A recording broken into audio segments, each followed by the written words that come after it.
Su prontuario criminal y de quienes nada se sabe, estas son sus respuestas. Romaña, usted secuestró el 21 de febrero de 1999 a Enrique Márquez. Hay una señora que se llama Amalia. Las polémicas declaraciones que en exclusiva entregó a Noticias RCN y NTN 24, alias Romaña, uno de los más temidos cabecillas de las FARC. Desde la voz de sus víctimas, Amalia Díaz, madre de Enrique Márquez, exige al jefe guerrillero que diga la verdad sobre el paradero de su hijo, secuestrado hace más de 17 años. Además, presentamos un especial periodístico del subdirector del programa La Noche, Jefferson Beltrán, en los llanos del Yarí, epicentro de la 10ª conferencia de las FARC. Comienza.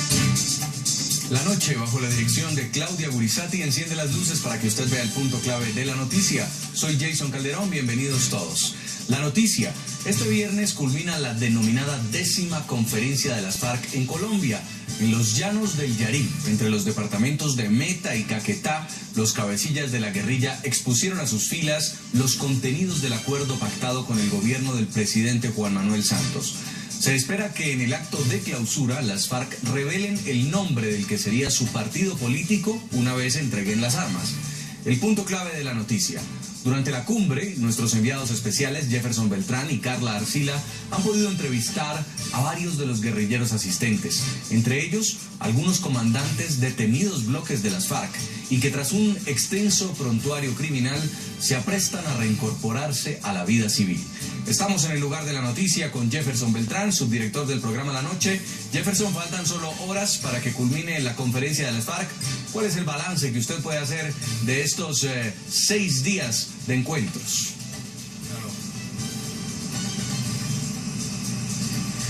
Jason, muy buenas noches para ti, para todos los televidentes del programa La Noche. Estamos en las sabanas del Yarí, exactamente en el departamento del Caquetá. La única comunicación que tenemos aquí es este teléfono satelital, que es a través del cual estamos comunicándonos para llevarles a ustedes, a sus televisores, esta señal desde este lugar, desde estas sabanas donde se lleva a cabo ya desde hace 6 días la 10ª cumbre de las FARC. Aquí no entra internet, únicamente tenemos nuestra antena satelital para llevarle al mundo los pormenores de ese importante hecho que es noticia no solamente en Colombia, sino en el continente americano. ¿Y por qué es noticia? Porque de las conclusiones que saque esa reunión de las FARC aquí en esta zona del Yarí, muy posiblemente, si las FARC cumplen, pasarán de ser una organización criminal a convertirse en un movimiento político. Esa es la noticia que tendremos en las próximas horas, como bien lo apuntas, Jason. Mañana viernes, en horas de la tarde, las FARC finalmente acabarán con esa 10ª conferencia y no solamente ratificarán como máximo integrante o máximo cabecilla de las FARC alias Timochenko dentro del secretariado de las FARC, sino también darán a conocer cuál será el nombre de las FARC, el nombre que utilizarán como partido político. Mañana sabremos si mantendrán la marca FARC o si por el contrario utilizarán otro nombre de los que se ha propuesto por parte de los cabecillas que desde diferentes partes de Colombia han acudido a esta cita aquí en los llanos del Yarí, en las sabanas del Yarí. Hay cerca de 200 integrantes de las FARC que han participado en lo que ellos han llamado un cónclave, una reunión en la que también las FARC espera hacer un cambio que va a ser trascendental y va a ser muy importante. Van a cambiar de tener un reglamento político-militar a tener unos estatutos de partido. Esto no es de poca monta, porque en esos reglamentos políticos y militares, la FARC, dentro de las normas internas que tenían, al margen del Estado de Derecho en Colombia, permitían a sus subalternos ejecutar juicios revolucionarios. En estos juicios, por diferentes delitos que se cometían al interior de las FARC, que ellos califican como delitos, que están por fuera del Estado de Derecho de Colombia, se contemplaban penas como, por ejemplo, el fusilamiento. Muy seguramente las FARC mañana establecerá un nuevo estatuto de partido en el que este tipo de sanciones al interior de las FARC desaparecerán. El cubrimiento que ha hecho Noticias RCN, que ha hecho con nuestra compañera Carla Arcila, tuvimos la oportunidad de hablar con él, de hacerle una serie de preguntas a propósito de lo que ha sido su accionar criminal, alias Romaña, célebremente o tristemente conocido como el autor de las llamadas pescas milagrosas. Era una serie de secuestros que se hacían en las vías aledañas a la capital de Colombia, a Bogotá, en las cuales les exigían altas sumas de dinero a diferentes personas de la ciudad por recuperar su libertad. Eran unos secuestros que se ejecutaban y que azotaron durante varios años a las personas que vivían cerca de la ciudad de Bogotá. Por esa razón, no solamente lo entrevistamos, sino también quisimos preguntarle qué pasó con esos secuestrados. Por ejemplo, ¿qué pasó con Enrique Márquez, aquel joven abogado que secuestraron el 11 de febrero de 1999 y de quien sus padres, doña Amalia de Márquez e Ismael Márquez, hasta el día de hoy, 17 años después, no tienen ninguna noticia? Escuchen ustedes esa entrevista y esa crónica que hemos preparado para ustedes. En la década de los 90, atreverse a transitar por la vía que conduce de Bogotá con la ciudad de Villavicencio era todo una odisea, sin exagerar muchas veces, un viaje sin regreso. Este guerrillero de boina negra y espesa barba, quien antes lucía camuflado, es el mismo que imponía su propia ley a quienes por allí pasaban.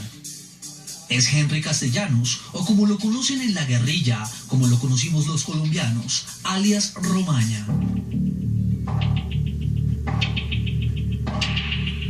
Entre su prontuario criminal suma cerca de 80 condenas y 126 procesos judiciales por secuestros, extorsiones, terrorismo, narcotráfico y homicidios.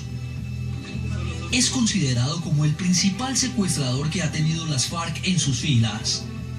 Como coordinador de al menos 4 frentes y comandante del bloque oriental de las FARC, Romaña se hizo tristemente célebre al idear y ejecutar las denominadas pescas milagrosas.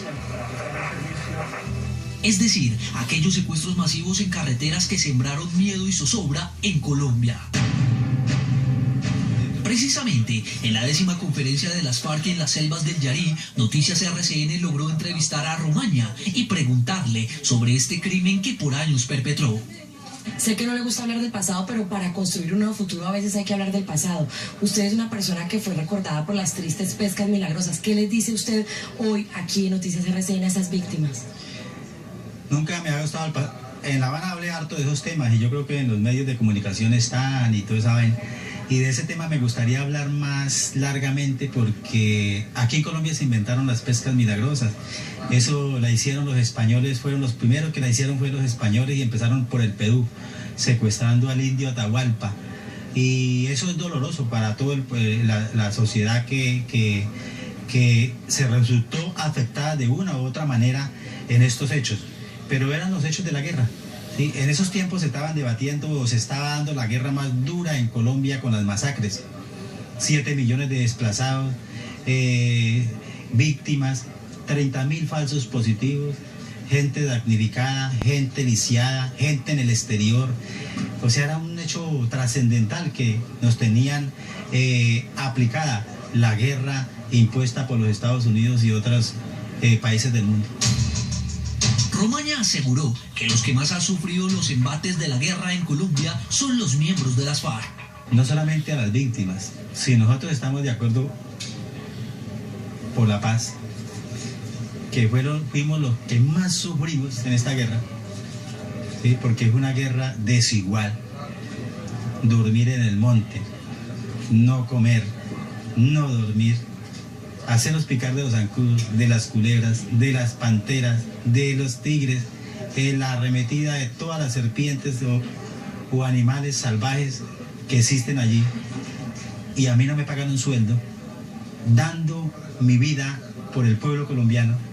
Somos los más comprometidos en la paz y los que más hemos sufrido la guerra en Colombia. Entonces yo, no solamente a las víctimas, a todo el pueblo colombiano, que nos unamos en torno a un solo objetivo, a salvar a Colombia. Henry Castellanos tiene una condena en su contra de 28 años de prisión por el secuestro de Enrique Márquez Díaz hace cerca de 18 años, sin que se sepa aún qué pasó con él. Al ser cuestionado por este caso, Romaña dijo simplemente que no se acordaba. Romaña, usted secuestró el 21 de febrero de 1999 a Enrique Márquez. Hay una niña que se llama Amalia Márquez y un papá que se llama Ismael Márquez, que ya son ancianos, y ellos me han pedido que le pregunte a usted por Enrique Márquez, un abogado que usted se llevó en la carretera Bogotá-Villavicencio. ¿Cuándo va a explicar todas las verdades? Esas verdades se van a hacer en colectivo y las hemos dicho cantidades de veces, y ya empezamos a hacerlas. empezamos con lo de Bujayá. En Bujayá hicimos un monumento grandísimo y invitamos a toda la sociedad colombiana a que mire lo que hemos hecho en Bujayá. Vamos a pedir hechos de aclaración a los diputados y ya lo hicimos. Ahora pensamos ir a un municipio que se me olvida en Antioquia, que es La Chinita, creo, también esa parte. Y sucesivamente vamos a empezar a hacer reconocimiento, pero colectivo, porque no fue Romaña, ¿sí? No fue Romaña, fue las FARC. Nosotros aquí no decidimos individualmente, sino es el colectivo, ¿cierto? Entonces a esa gente que tanto le hace daño y estigmatiza a la sociedad y a las personas, yo los invito a que se vinculen al proceso de paz y a que miren la Jurisdicción Especial de Paz, que es lo que está acordado, y apoyen el proceso de paz. Y no crean tanto odio, tanto rencor que a la sociedad colombiana no le conviene. ¿De Enrique Márquez no hay? No, ni me acuerdo.